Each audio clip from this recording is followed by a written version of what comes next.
welcome back to the driveway for the Cafe Racer project. It's been a long time since I've actually worked on the Cafe Racer because I got the old Honda in there.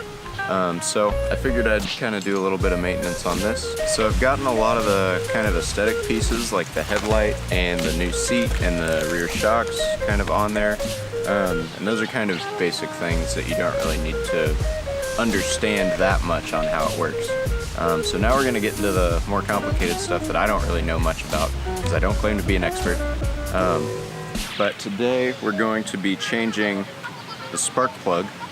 So I went to auto parts store, got the right spark plug for it. So the B7ES spark plug from NGK will fit on this bike. I made sure before I bought it.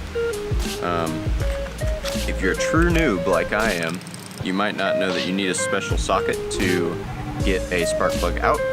So here's the spark plug socket. It's really long so you can fit the length of the spark plug down in there. But yeah, we're gonna use this. This is the right size, I think. I think it's a 14 millimeter thread, and this works with 13 to 16 millimeters. So this should work fine. So we've got our spark plug and we've got our socket. I don't think this should be a very complicated job even for me, so let's get right to it.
The new sound of the 80s. Suddenly you hear it everywhere.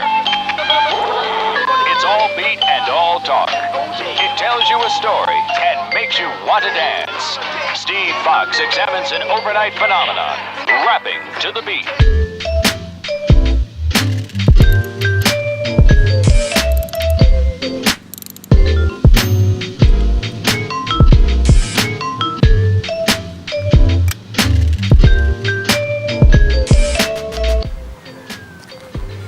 Oh, okay, well, that wasn't too bad of a job. The only thing I will say about these TS250s is when you're changing the spark plug, it's right on top of the engine, so that kind of makes it a little bit tough to get a socket in there. I had to remove a little piece just to get my socket in there and get enough room to work, but once I got that done, it was a really easy job. So that's one more new piece that's on the Cafe Racer. I think next time I'm going to be changing out the ignition, so we actually have a key for it. I have that actually at my house now, so that should be coming out soon. If you guys want to leave comments down below on what you think I should do next for the Cafe Racer, whether that be rectifier, battery, all things like that, just leave a comment down below. Make sure to like the video if you enjoyed it. And check out all the other cool content I've got on this channel. I've got my M3 that I do mods on.